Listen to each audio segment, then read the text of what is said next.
Good morning, good afternoon, good evening, whenever and wherever you are watching or listening. This is the Holistic Monitor, and I'm your host, Nic Scogna. The Holistic Monitor is a wellness podcast featuring life energy research, health and wellness transformation, self-improvement and empowerment, philosophy, spirituality, and guest interviews as well. We are an extension of the Institute for Modern Holistic Alchemy, and many subjects we cover involve training courses that are available at modernholisticalchemy.com. We look forward to your comments on our YouTube channel at SAF Training or SAF Learning Labs. And you can also listen on the go with us at Spotify, Amazon Music, Apple Podcasts, and more. And with that, let's get today's show started.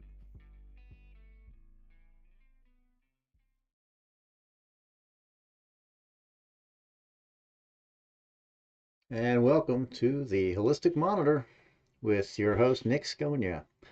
Today I wanted to talk about ChatGPT and spirituality and whether or not ChatGPT is the new guru. So I wanted to dive into this and see, of course, what you thought as well, because I know there's been a lot of discussion about the benefits and also a lot of fear surrounding ChatGPT and the new AI that's out there that's allowing people to, discover new ways of doing business and living their lives. Businesses becoming disrupted and, of course, enhanced depending on how you use ChatGPT. And, of course, these other AI tools that are out there. There's quite a bit. Now, I've been listening to a lot of podcasts, a lot of shows, and a lot of people that are considered to be authorities on the AI movement in the positive and very little in the negative, but it is out there. It's something that people would think maybe I should worry about my job, where I'm going in the future with my career. Maybe this new system, this new development is going to disrupt my livelihood. So that's definitely something we want to look at. And I've got pulled up here the ChatGPT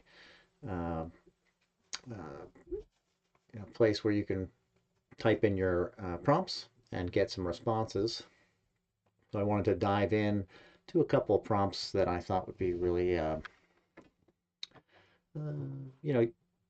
would spur our conversation a little bit as far as spirituality goes, because that's more of the direction that I'm going with this. Is this going to be a challenge for people spiritually as well as physically in their jobs and their careers? So I'm going to put in a little prompt here. Got a few that I thought would be a good way to start this off. Give me 1 second here. All right, so create a bullet point list from the perspective of authority on ChatGPT, AI, and spirituality. Talking points for each sides and perspective.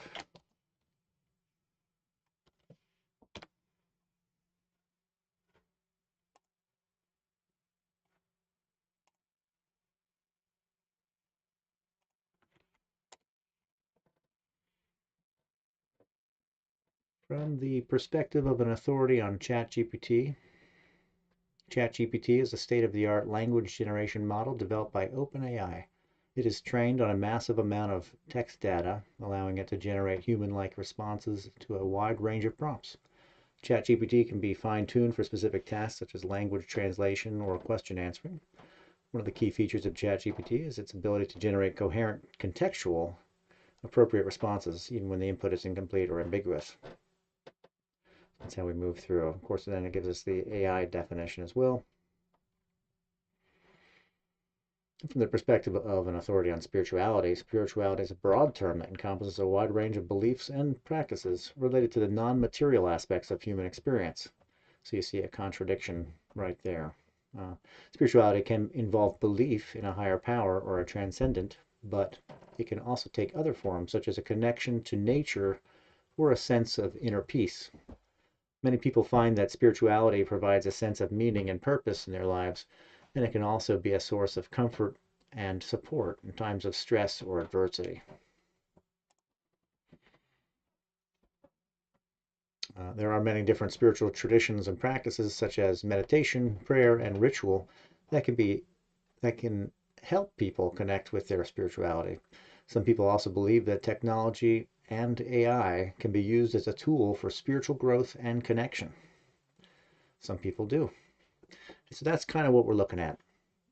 Can technology and AI be used as a tool for spiritual growth and connection? I believe it can, and that is where the thought is ChatGPT the new guru. Now, my understanding of a guru is someone who has lived a life and gained a certain amount of experience, has potentially been in touch or in contact or learned from another guru, kind of like a lineage. And this person would have the energy of that person, and then, of course, become their own form of that master energy, and they'd be called a guru. So that a disciple or somebody that was looking to learn the ways of the guru would go to the guru, and then in turn also be imbued with the energy of the guru, and hopefully that would transfer to the disciple. So there's that term, guru means G-U-R-U. So basically being a mirror. And in my thought, being in a mirror kind of perspective, if a guru is mirroring the other person, but in a higher form, then maybe AI is also mirroring what we give it as a prompt and giving us back a higher perspective as well. Maybe that's why it seems like it's unearthing or uh, causing a lot of great upheaval in the world right now, because we are on the precipice of a massive change right now with ChatGPT and the other AI systems and tools that are out there. They say DALL-E for pictures, ChatGPT for words and the written word, and then Valley will be for the spoken, so the voice.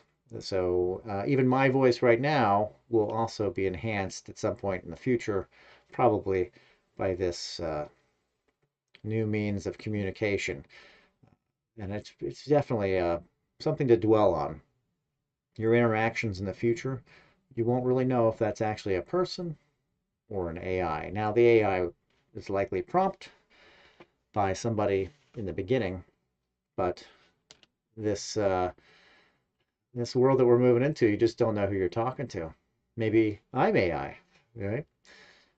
But you'll notice that you're going to be hearing a lot of those videos with a near robotic voice that's going to slowly change, that you're not quite sure. Sometimes when you call those, those offices, and they have these nice long answering services, and they ask you questions in the answering service, you're not really sure, is this a robot?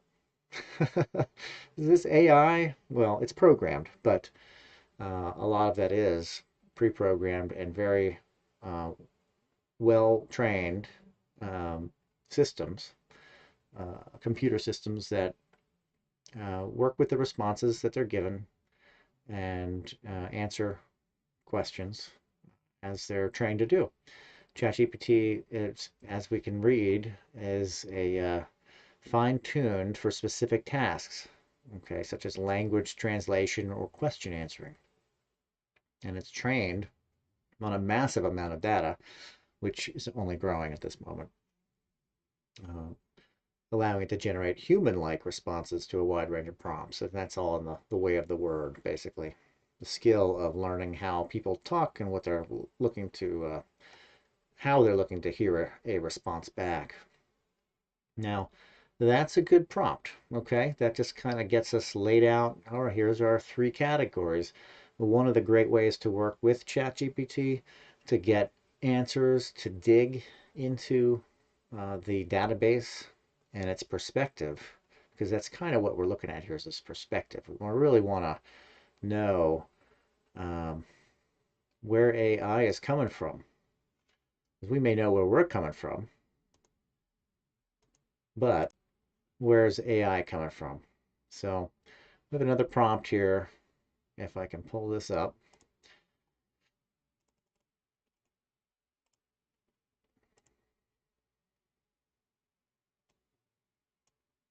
Now, I am getting a ton of echo on my end, but hopefully you're not hearing that as well. If you are, I am monitoring the chat. If you're out there and you're listening, this is live, so please feel free to tell me if you're getting an echo on your end. Okay, so we got create an argument from the perspective of spirituality in favor of ChatGPT. Okay. Okay, let's see what we get. From the perspective of spirituality, ChatGPT can be seen as a tool for personal growth and connection. First, ChatGPT's ability to generate human-like responses and understand context can facilitate deeper conversations and self-reflection. Through interacting with ChatGPT, one can explore their thoughts and beliefs in a safe and non-judgmental space. This can lead to a better understanding of oneself and one's spiritual journey. Second, ChatGPT can also serve as a guide and companion in spiritual practices. It can provide information on different spiritual traditions and practices, and can also assist in meditation or prayer by generating personalized affirmations or mantras. Very important point to note there. Additionally, the use of AI in spirituality is not a new concept, and many people believe that it can be used as a tool to access higher states of consciousness or spiritual enlightenment. ChatGPT, as an advanced AI model, can potentially provide new and unique insights that can be beneficial to the spiritual development of its users. In conclusion, ChatGPT can be seen as a valuable tool for spiritual growth and connection, providing a safe space for self-reflection, serving as a guide and companion in spiritual practices, and potentially providing new insights for spiritual development. So that is the pro, that is the perspective of spirituality in favor of ChatGPT. And I'm going to say that not a new concept, but I'll tell you what, it's a new concept for a lot of people because it's drawing on what was traditionally, again, there's that word. Traditionally, it's like one of these things that it's like a stopgap. You know, traditionally we do it this way, but there have been so many new changes in the world. Traditional is best to know about and reference, but there is so much new advances in so many different departments that it's best to keep traditional as the reference point, but work with what is new and upcoming. Don't be left behind is what I'm trying to get at. Not to say that you're going to be using ChatGPT as your guru or your mirror to spirituality and enlightenment, but use it as a tool like you probably use a lot of other technology as a tool. If you're watching this video, you're using something as a tool, as a means to gain insight, and however you're using the tool that you're holding or watching. Use the AI, use ChatGPT as a tool for answers. So traditionally you would go to a guru for answers. You could say that this ChatGPT is something that you go to get answers, like an oracle, like the oracle of the old days, right? You go to the oracle to find answers. Now, are you finding out future trends? I'd say you're probably not. You're probably still having to use your own attachment to time and space to connect to the future trends.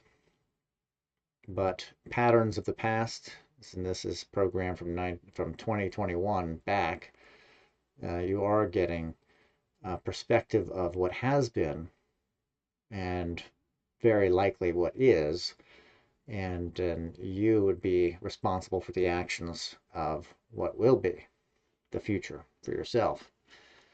So that is the pro perspective for AI and spirituality. And again, I'm kind of positing that ChatGPT may be in the not too far future from now considered the new guru.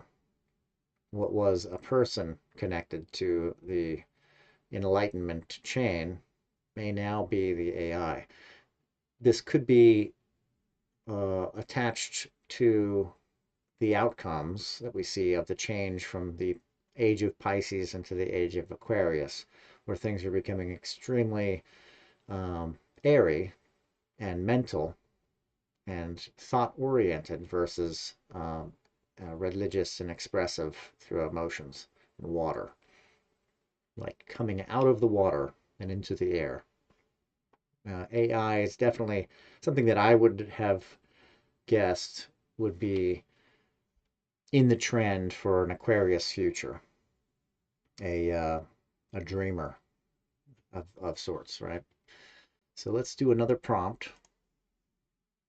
And this one is going to be, well, we did 4. So we're going to do against. Create an argument from the perspective of spirituality against ChatGPT. The beauty of the thread, of this whole thread, is that typically ChatGPT, this chat dialogue, will remember the previous spoken or written, uh, inputs. So I don't need to necessarily give the full prompt, but it can be very helpful to reiterate, especially as the thread will get longer and longer. Sometimes you need to reiterate the need for certain prompts to keep the chain going smoothly. So we've done that. Let's see what we get with the argument against ChatGPT from the spirituality perspective. From the perspective of spirituality, ChatGPT may be seen as a hindrance to personal growth and connection. First, ChatGPT's ability to generate human-like responses may give a false sense of connection and understanding. It can be argued that true spiritual connection can only be achieved through genuine human interaction and empathy. Second, relying too heavily on ChatGPT as a guide in spiritual practices may lead to a lack of personal responsibility and understanding. It is important for individuals to explore their spirituality independently and not to rely solely on the guidance of an AI model. Spoken like a true guru. Third, the use of advanced AI technology and spirituality may be seen as a form of spiritual bypass, where one uses technology to avoid facing one's own inner struggles rather than addressing them through spiritual practices. Lastly, many argue that the use of technology for spiritual development is a form of distraction, and that true spiritual growth can only be achieved through quieting the mind and disconnecting from technology.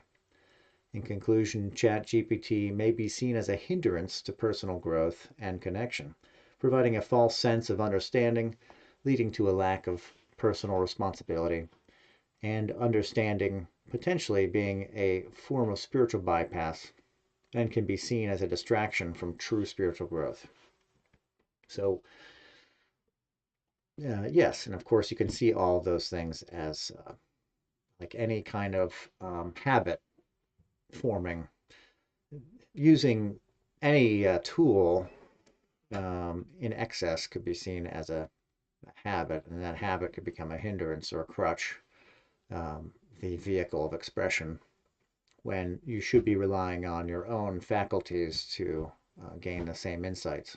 I don't know that many argue, but I think that the prompt that I put in saying from a perspective of authority is causing these outcomes to say that many say, and that is the deficit in the system, is that it's very specific in how you ask.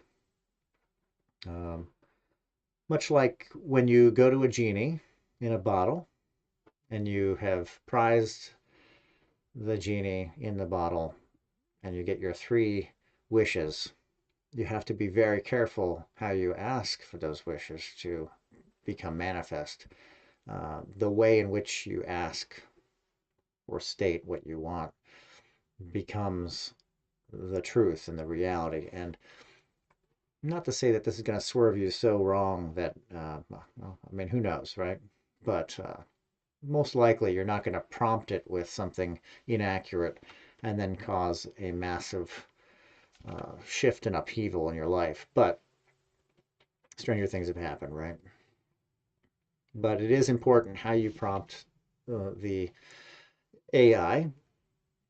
And if you give it a prompt of a certain type of tone to reply in or a certain mode of writing, that is going to greatly affect the outcome and its bias towards certain words like many people agree or something like that. It's going to be a little less clean, but to get our prompts moving, I think that that works pretty well. We'd like that argument from the perspective of to be of, you know, sounding of authority. So you can hear that argument in a good way. If you have a better prompt for that, feel free to comment. I'd love to hear it. I'd love to try it. You know, it's really fun digging into this. And again, you know, not going too deep. Uh, you want to you want to separate yourself from technology probably as much as often as and often as possible. Get out, be really amongst yourself with your practice or your community. Technology is definitely a way to hide and delve into whatever form of technology that you're delving into. And I would say AI and this ChatGPT is no different than any other thing that sucks you in. You know, when I started learning how to build websites, the hours and hours put in just learning when it changed to mobile, just learning the new framework for uh, you know, mobile application was just, it was unfathomable how much time I'd spent just on the computer trying to learn the new system. So, you know, in career and work, it's one thing because you're also getting paid, you're on the clock, but in your spare time, it is definitely important to be careful to balance how much you're on the phone, looking at the phone, on your computer, non-work oriented um, usage, because it's a tool. And if it's advancing yourself in some way, that's awesome. If not, it's likely becoming a habit, and that's a big no-no. So where would we go here? We have these nice two prompts that give us an argument for and an argument against spirituality and GPT being a good thing and a bad thing, right? Let's see, I have another prompt here. And we really want to push this issue. So we're going to, using the perspective of a spiritual guru and a position of authority, tell me what the path to enlightenment entails. Now, I may not have needed to go so fully into it. I may have just been able to write, tell me what the path to enlightenment entails, but it also may have told me um, that path is for you and you only, or something like that. It's not, AI is not one to tell you, or something like that. So we say, using the perspective of somebody that knows, tell me what the path to enlightenment entails from that perspective. So now it should give us the directive that we're kind of looking for, which is we're kind of turning ChatGPT into a guru in a sense, somebody that we would go to for answers, at least on this chain here, this dialog box. So what we get as a response from the perspective of a spiritual guru and a position of authority, the path to enlightenment is a gradual process of self-discovery and inner transformation. Now, I don't think we're going to find anything wrong with these statements. I think these are going to be pretty dead on accurate. It involves cultivating awareness, wisdom, and compassion, and ultimately transcending the ego and realizing one's true nature as pure consciousness. The path to enlightenment typically involves the following steps: developing self-awareness. This involves becoming more mindful and attuned to one's thoughts, emotions, and actions. It also involves understanding the nature of the ego and how it shapes our perceptions and experiences. 2, cultivating wisdom. This involves gaining a deeper understanding of the nature of reality and the human condition. This can include studying spiritual texts and teachings, as well as engaging in practices such as meditation and introspection. Developing compassion. This involves cultivating compassion and loving kindness towards oneself and others. It involves breaking down the barriers of the ego and recognizing the interconnectedness of all beings. Letting go of the ego. Number 4. This involves transcending the ego and its limited perspective. It is the realization that the self is not separate from the world, but is one with all that exists. Number 5. Realizing one's true nature. This is the ultimate goal of the spiritual path, and it involves realizing that one's true nature is pure consciousness, beyond all duality and suffering. It is the experience of oneness with all that exists. It's important to note that enlightenment is not a destination, but rather a lifelong journey of personal growth and self-discovery. It's a process that involves daily effort, regular practices, and a lot of self-reflection. Well, nothing more true than that, right? So from that prompt, we get a pretty boilerplate, but definitely a pretty well written and in-depth understanding of what the path may or does entail to enlightenment. And of course, that it's a daily effort, regular practices, and it's not a destination, but a lifelong journey. I think that's really nice. Okay, and get another prompt here. Well, let's dig into this. Do I have a prompt on that one?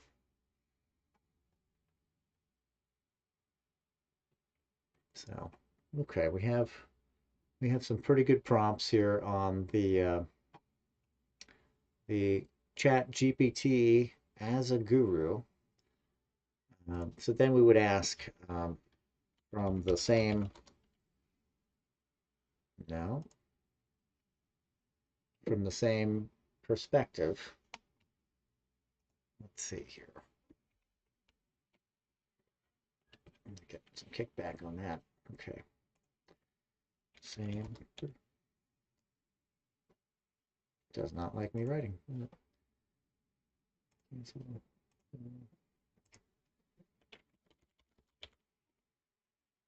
Hmm.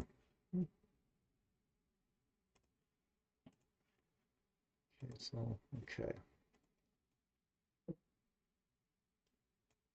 Now,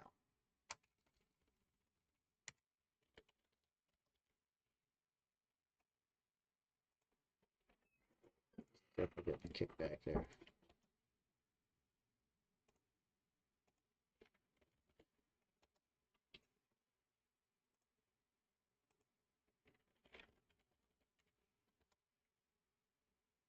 Ah, I see. Settings there.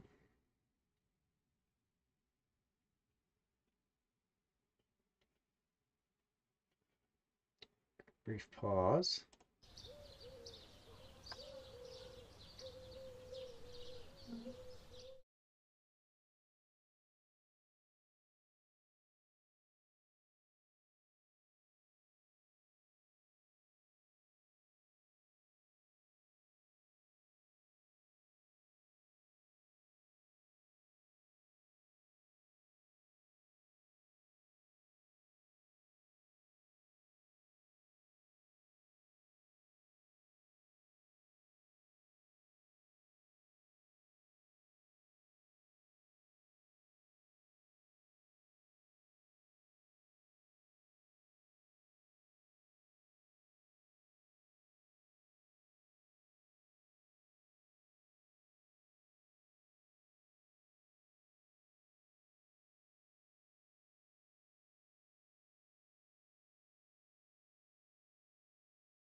Okay, here we are. Well, whoops. I had my hotkey set to end the stream every time I hit the space bar. Haha. So, it's fun stuff. All right, so let's see. Well, we could say, tell me the cause of the lack of light, and see what we get with this. From the perspective of a spiritual guru in a position of authority, the lack of enlightenment may be caused by several factors. These include attachment to the ego, ignorance, the lack of understanding of the true nature of reality and the human condition can prevent one from recognizing the need for spiritual growth and self-discovery. Lack of discipline and commitment. The path to enlightenment requires regular effort and commitment to spiritual practices such as meditation, introspection, and self-reflection. Without discipline and commitment, progress on the spiritual path may be hindered. Distractions, aren't they everywhere? And that's, of course, what I was talking about. Don't get distracted by the technology, OpenAI, and all of that. And resistance to change, the traditional. We have to adjust, we have to move, we have to be formless. The process of spiritual growth and self-discovery can be uncomfortable, and it can be easy to resist the changes that are necessary for growth. This resistance can prevent one from moving forward on the spiritual path. And then, of course, it seems to give very similar end paragraph here. Well, let's see. It's important to note that enlightenment is a lifelong journey, and it may take years or even lifetimes to achieve. Also, it's not necessary for everyone to reach enlightenment. It's a personal choice and path, and the most important thing is that one is happy, fulfilled, and at peace with oneself.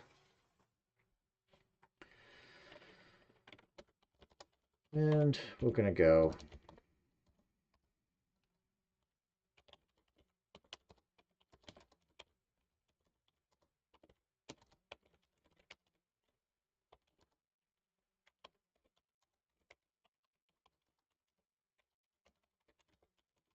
Can ChatGPT perform as a guru for someone's path towards enlightenment?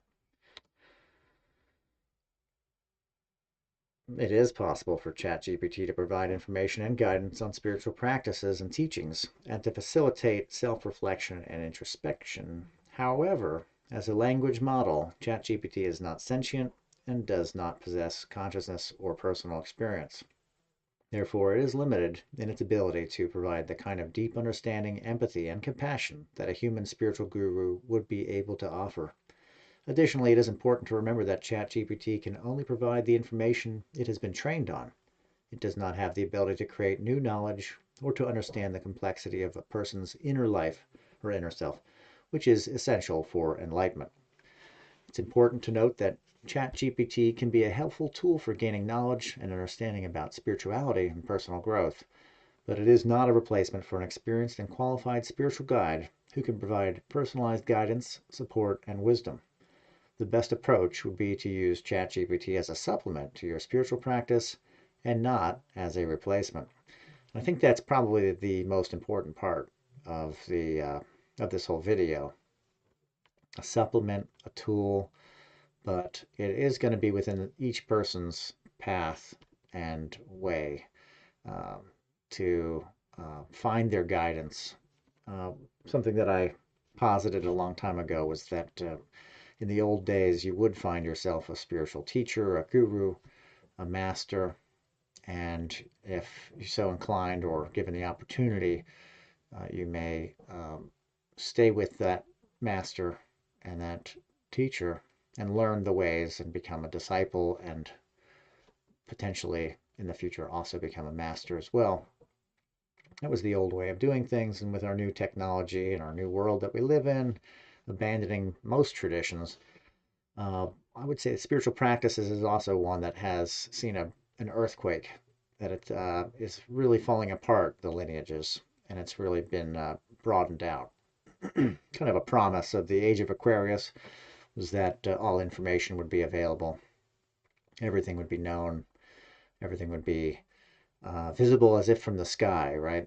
And, we're definitely in that realm where not a lot is sacred. Everything is kind of on the exposure level, sampled, tried. Um, the age of Aquarius being kind of a terrible term that people have rided in a negative way for a really long time, really just kind of gives us insight into the modus operandi of the coming time. And you could almost predict all of this in the future, and we're in the future.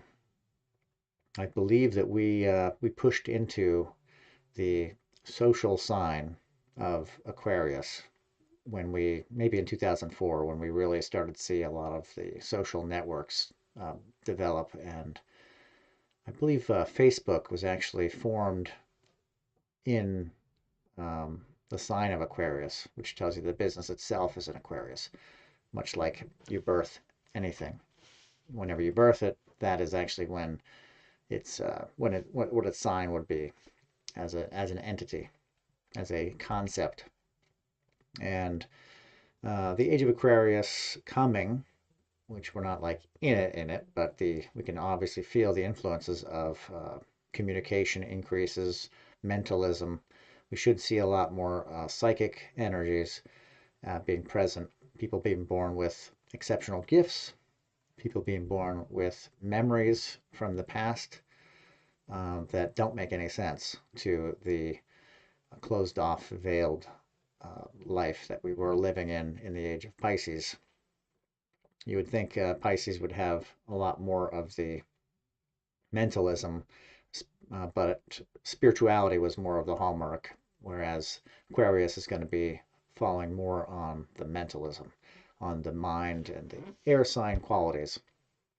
Uh, but AI as a guru in the age of Aquarius is kind of perfect. It's like almost a setup. You're looking at with this ChatGPT or whatever form that it takes, because it's likely going to morph and change. This is going to become a paid subscription-based entity, but there are other ones that we should delve into probably as well that are free and likely going to remain somewhat free or widely dispersed. When you have this kind of knowledge widely dispersed, um, everything's on the table. Everybody has access. That's the beauty of what's happening right now in this moment, 1/22/2023, where we have access to this on an open format and gained strong popularity. The AI tools were already numbering, I don't know if it was in the hundreds, but quite a bit. Very diverse field of tools to use for video, for writing, um, you name it. And um, the industries are all being taken over by this concept of having knowledge at your fingertips. Anybody, everybody. It disrupts pretty much every industry without a restriction in it. Um, the lawyers are worried because there's a site that will, handle a lot of the lawyering. Although I don't think they'll be doing a lot of litigation in court, but an AI system that will get you contracts set up and start doing all this background paperwork that would cost you lots and lots of money. I believe it'll do it for nearly free, if not free. Uh, what is that called? DoNotPay.com. I mean, there's just so many things out there right now as far as tools go that if you have a question, it's probably best to seek an answer. And you can seek an answer currently for free on ChatGPT. You just have to prompt it correctly, and then it'll give you an answer for what you're looking for. And that could just be another tool that isn't ChatGPT, but something else. Um, I would like to make tutorial videos. There are tons of automatic AI style or AI video enhancers out there. I don't think I'm going to go that route, but having another face to do a lot of the tutorials where I just have to write the script. And do I have to write the script, or could I have ChatGPT write the script? And that is kind of the world that we live in right now, is that you have to reevaluate your workload. We're on the level of the work smarter, not harder. And I could say that where we used to be, um, your time to put together a series of emails in marketing, for example, can be, days, weeks to do a drip email campaign or something like that. When I did real estate, that took me forever, just designing and writing out, even copy pastes, but most of it would be written out to personalize these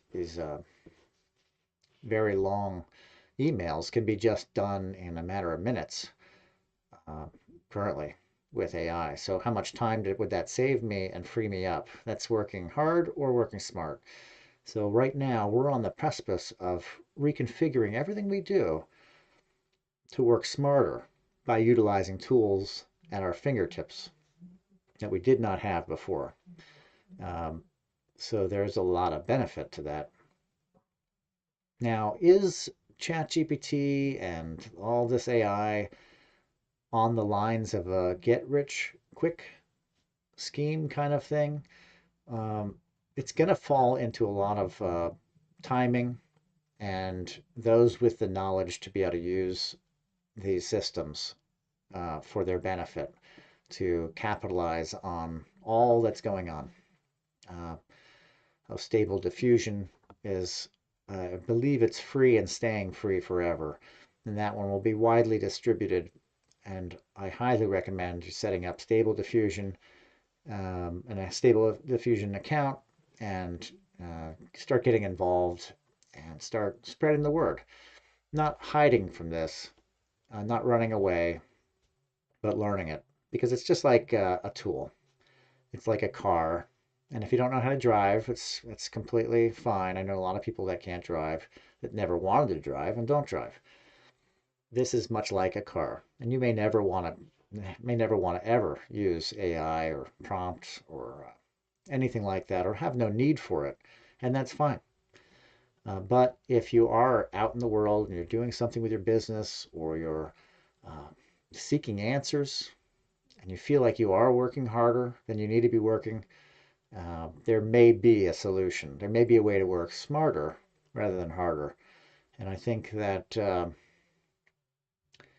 we'll see in the next 10 years, and likely by next year, but in the next 10 years, we're going to see some major upheavals. It's almost a promise of the age of Aquarius that we'll see some major changes, major new limitations, and uh, major swings in the geopolitical sphere. This is as big as the internet. AI by itself is as big as the internet, and it's a vehicle from the internet. AI is around and available because there is a database of the world on the web. So it's the only reason it's able to work. But now it's able to work. So the database, the memories, and the brain power has been put in, and there have been some sensory expression modes like writing and video and images. I'm sure you've all seen the images. Lensa.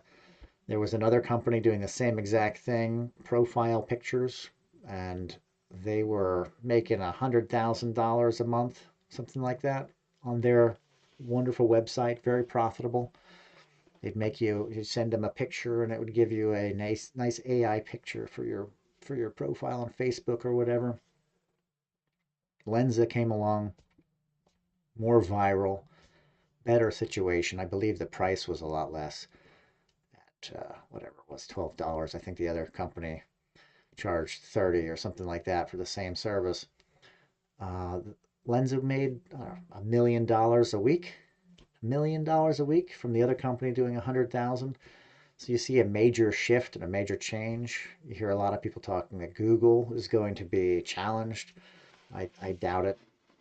Google has stated that they already have things that all of this that is happening with ChatGPT, Google already has available. I think that there's a lot of disruption, that a lot of companies are worried that AI is going to that these open AI style formats are going to cause in the world, and that's completely valid. When you're talking about changing everything on the slow, they were looking at like changing self-driving cars.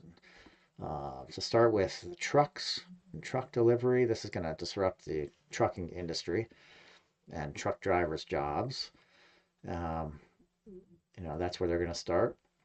I know when the Lenza wave was happening on Facebook, people were freaking out and saying, "Well, you're supporting a nothing, not an artist. Be sure to support artists and don't waste your time on this." And I don't know. It's a tough argument. I get it. I definitely think you should put your energy and your money towards arts and artists doing creative endeavors. Um, if you're going to enjoy a couple of AI pictures, I don't see anything wrong with that either. But and I know there's a lot of kickback on that, but that's my perspective anyway, for what it's worth. Uh, use it as a tool. Don't use it as a crutch. Don't get stuck in it. But know that there are ways and means out there right now, likely in your industry or whatever work you do, that would greatly enhance and lighten the load for what you're doing. Um, I was able to put together a series of 25 emails in the course of 3 prompts and however long it took it to write it out and me to hit continue when it slowed down. I mean, it's unfathomable the amount that can come out of this as far as productivity and the um, the idea that you don't have to work so hard to get a result. And I think that's so valuable. That something that we should definitely look at. And maybe we'll be looking at in future shows. We'll be delving into how we can use this to develop more tools for our journey. On our show, we'd like to focus on spirituality, philosophy, alternative medicine. I found some pretty great resources with the AI in regards to that. Today, we're just focusing on the spirituality aspect and philosophical on whether or not ChatGPT could become the new guru for people that are seeking answers, the new mirror, prompted correctly. I think that it's definitely possible. I had it expand on, um, let's see, let's do a prompt here. Okay, we have, and now I did this in a long tail with a bunch of different practices, modalities to see what it would come up with and how accurate it was. I have done Reiki since the late 90s. I have a pretty good sense of what Reiki is, what it isn't, and how it is kind of very similar to other modalities. It's very similar to a lot of modalities, but it's also got some pretty strong differences. And the ChatGPT didn't really pick up on the practice of how to do Reiki. It was more on the level of how to do uh, Ki or Chi exercises and to how to work Chi, which is fine because again, one and the same. But there are some defined differences between Reiki and Chi energy, Qigong, anything like that. So we could put in a prompt and say, explain.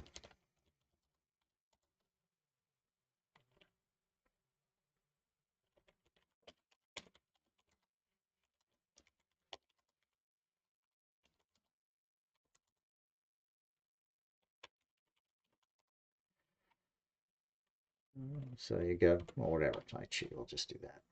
Right.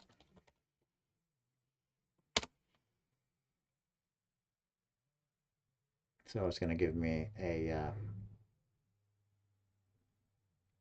series here on Tai Chi. Explain a practice I could do to perform Tai Chi. Tai Chi is a Chinese martial art and form of exercise that involves a series of slow, flowing movements and deep breathing. It is believed to have many benefits, including reducing stress, improving balance and flexibility, and promoting relaxation. Here is a practice you can do to perform Tai Chi. Find a quiet and comfortable space where you can move freely and without interruption. Start by standing in a relaxed and natural position with your feet shoulder width apart and your arms hanging loosely at your sides. Begin by breathing deeply and slowly, focusing on the sensation of the breath as it enters and leaves your body. Start with the opening and closing movement, which is the beginning of the Tai Chi form. With your feet shoulder width apart, raise your arms to shoulder level and then bring them back to your sides. Next, begin the grasp sparrow's tail movement. This involves stepping forward with one foot and turning the other foot out to the side, while simultaneously bringing your hands together in front of your chest as if grasping a sparrow's tail. Continue with the Tai Chi form, moving through the different movements in a slow and fluid manner. The movements should be smooth, with each one flowing seamlessly into the next. As you move, focus on your breath and the sensation of the movements in your body. Try to let go of any distracting thoughts and keep your mind present and focused on the present moment. Finish the practice with the closing movement, which involves bringing your hands back to your sides and returning to a standing position. Take a moment to breathe deeply and feel the benefits of the practice. It's important to note that Tai Chi is a practice that requires patience and dedication. It's recommended to find a qualified teacher or to attend a class to learn the correct form and technique. Practice regularly, and with time and practice, you'll see the benefits. Okay, so there you go. That's a good definition, and it gives you a pretty good descriptive without visuals.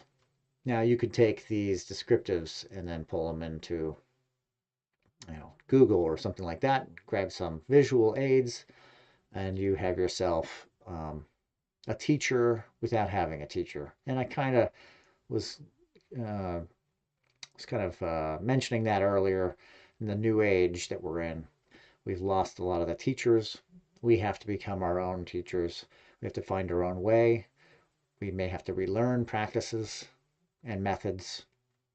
And I think it's important that we be very tolerant to others' experiences as they are finding new ways. There's many people that are on their own path based on many different influences, and they're finding their own way, and they're becoming extremely intelligent and talented in their new resource. And we need to recognize that influence alone and practice, dedication to a purpose, can in itself be the path that someone takes where they achieve a master level in that practice that would only take another person many years of the same discipline to achieve. It's there. It's the reality. Because there's many out there that are without teachers. Maybe they have many teachers instead of just one, but they don't have the traditional lineage. And that's something that with Reiki, there was a lot of hoopla about lineage. And while that's important, um, you don't want to get lost in the tradition. You want to be open to the change and allow for there to be some translation in time and space for the practice. Uh, each person is fully capable of so much of that superior or supreme intellect from themselves. But many of us, or just about all of us, start off very much the same, which is shrouded in veils that we have to lift. Ways of gaining an understanding of ourselves and having experiences when we're young, and then having lived some life and gone into different paths, to be able to reflect back to when we were young and gain insight, gain wisdom, gain an understanding from the experiences that we can then formulate into the future in a better way with better reaction, perhaps to the same stimulus. So my point is, again, that um, life itself, if it's willing, will knock and it will call you into the spiritual practice. Sometimes we fall into the spiritual practice or end up there accidentally. And sometimes we will uh, chase it, try to hunt the spirit out of life. And sometimes it's just our natural bend. It's just how we're naturally meant to be spiritual. But I'd like to hear from you in your practice. Are you finding that you are your best guide? Are you still, or do you find it better to utilize a teacher external from yourself? A lot of people do, and I'm a pretty pro teacher. Find a teacher, find a way, uh, allow for change because that's likely. But I definitely think that when you're in a new town, it's really cool to kind of cruise around and learn the place all on your own. There's definitely a benefit to having a tour guide in that town because they know it. They've been there. They can tell you stuff that you're never going to find out. And of course, you can experience things that they may never find out too, but likely they know the nooks and crannies. They know the history. They know odd bits and pieces. And just by being with that tour guide in that city for a day gives you such greater insight and saves you so much time. Sound familiar to ChatGPT? Whereas if you were there cruising around in the city all on your own, you're going to have great experiences and do your own thing, and it's wonderful. But your knowledge base on that town is going to be limited to the corner, the street, the store that you go to within that day. The tour guide can take you around all the important spots, link it all up, give you the history, give you the directions.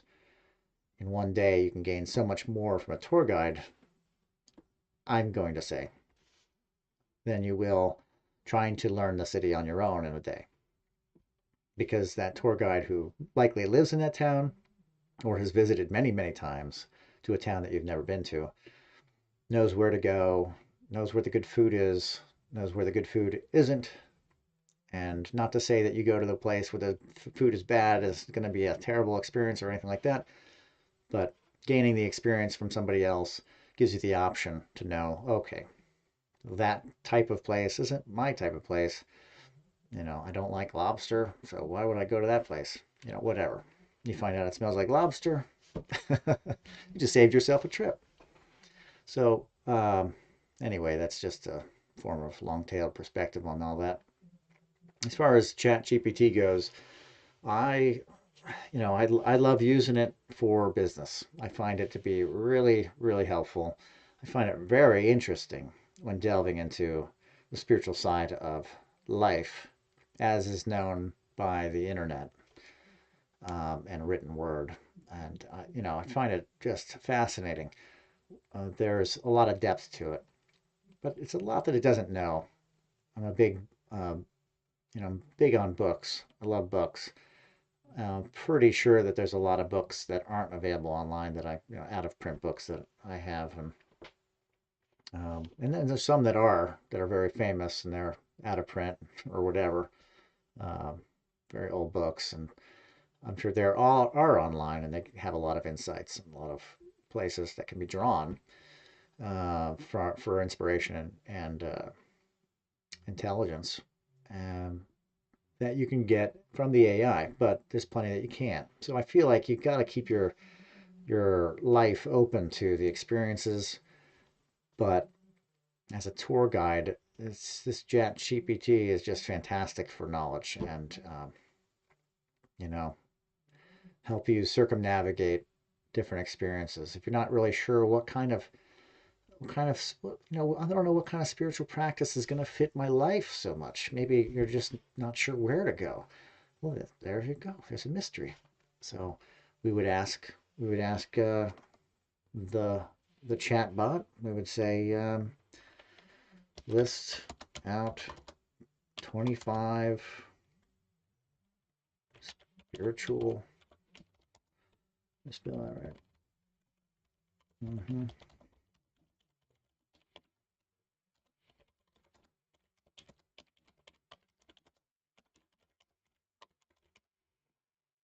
And then we say, okay,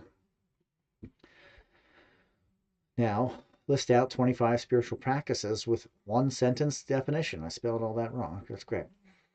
But it doesn't matter. It understands what I'm trying to say. So that's nice. It's very forgiving. Very tolerant of my grammar. It's fantastic. Meditation. I asked for like the one sentence definition and forgive the sentence spelling there. That just, so you don't know, we're not sure. One sentence definition with a list. Perhaps meditation is very generic. Okay, so meditation, yoga, prayer, journaling, gratitude. These are all aspects. These are all great tools in any path. Fasting, chanting, pilgrimage, self-reflection, forgiveness, service, nature connection, breathing exercises, mindfulness, simplicity, silence, affirmations, creativity, community, study, devotion, mantra, music, movement, humility. Now, I've touched upon some of these in my show, the Holistic Monitor podcast, because they fall in line with spirituality, philosophy, ideas of the alternative. But if you are somebody that's not really sure about which spiritual practice you want to get involved in with a teacher, this isn't really going to do it. So I'm going to say, we're going to make this list shorter. 10.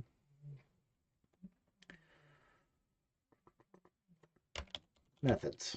How's that sound?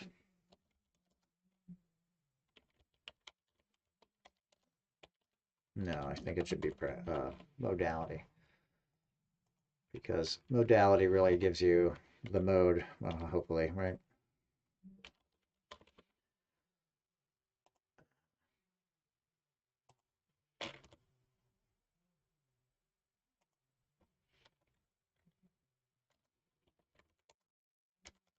Well, without.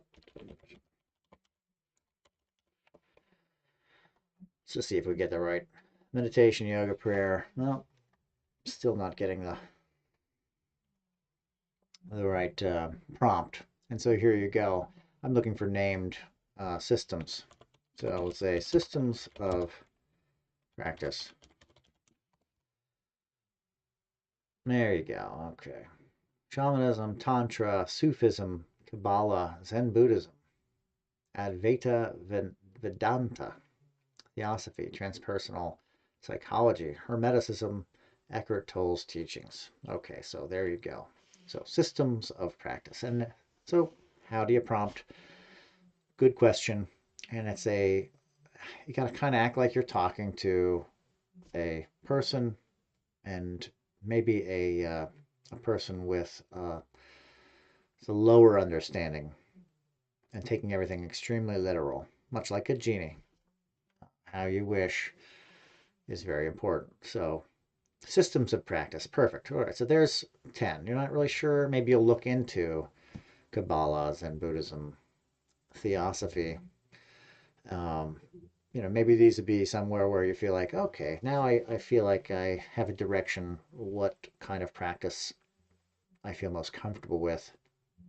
You got your answer from this oracle, and you're on your merry way to find more out about Kabbalah. Did you even need to ask, right? Tell me about Kabbalah. So now you have your long form definition on Kabbalah. Has its roots in the 12th century. Well, that's interesting. I did not know that. Where it's getting its information, that is a good question. Again, it's tallying what it's writing from the internet and, of course, word flipping it, a lot of it.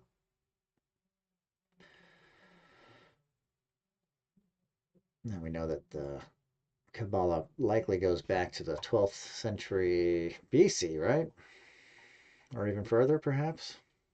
I don't know, anybody in Kabbalah know an answer on that? Is the 12th century AD accurate for the roots of Kabbalah? I believe it goes back further than that, but maybe I'm mistaken. And there we go. The information I may have gotten along my path may have been inaccurate to the known of the current you know practice, current understanding of things. A lot of things you're going to find do that. They are you may know one thing, and then there's been like 15 studies that say no. A lot of things you're going to also find that it's going to generate with authority and be wrong. So you don't want to necessarily say it as gospel truth, as whatever OpenAI or ChatGPT says.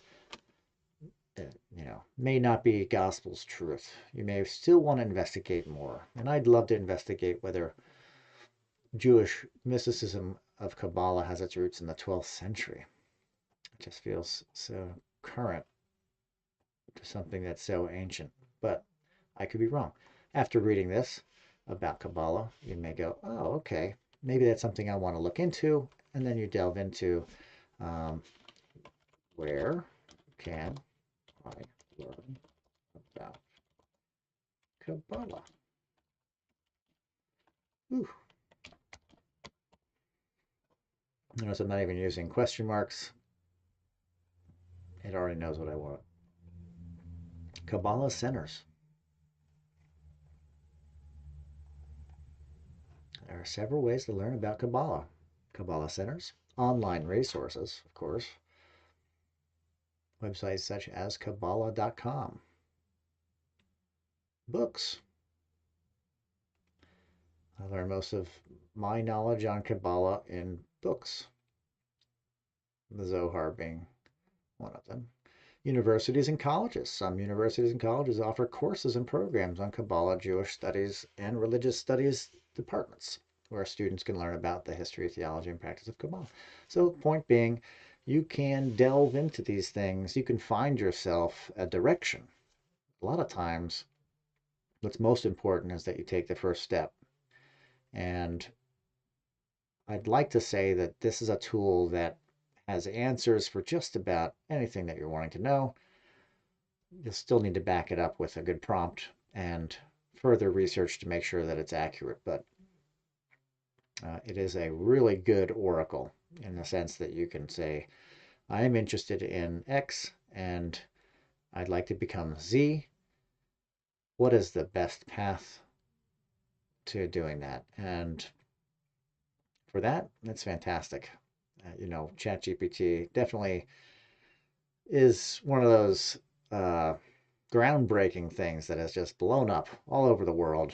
And what you'll see in the coming months and in the coming years for sure is that it's not ChatGPT. It's going to be likely Google and other open source programs of AI that you have free access to that are going to basically rule the day.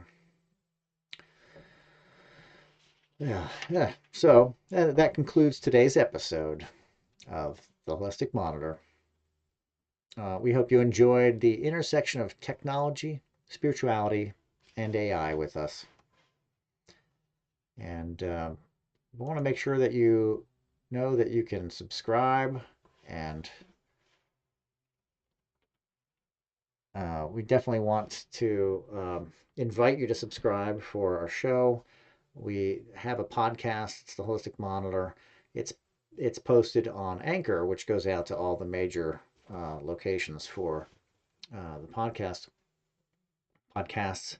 I also will put, if it's audio only, I'll put a video to it and put it on YouTube, and that's what I've had. this year I'm going to be doing a series of interviews. I have quite a few slated, and my space isn't completely quiet, so hope y'all don't mind a couple bangs and typing. But it's more of a laid back perspective and discussion type of interview. And I really want to dig into,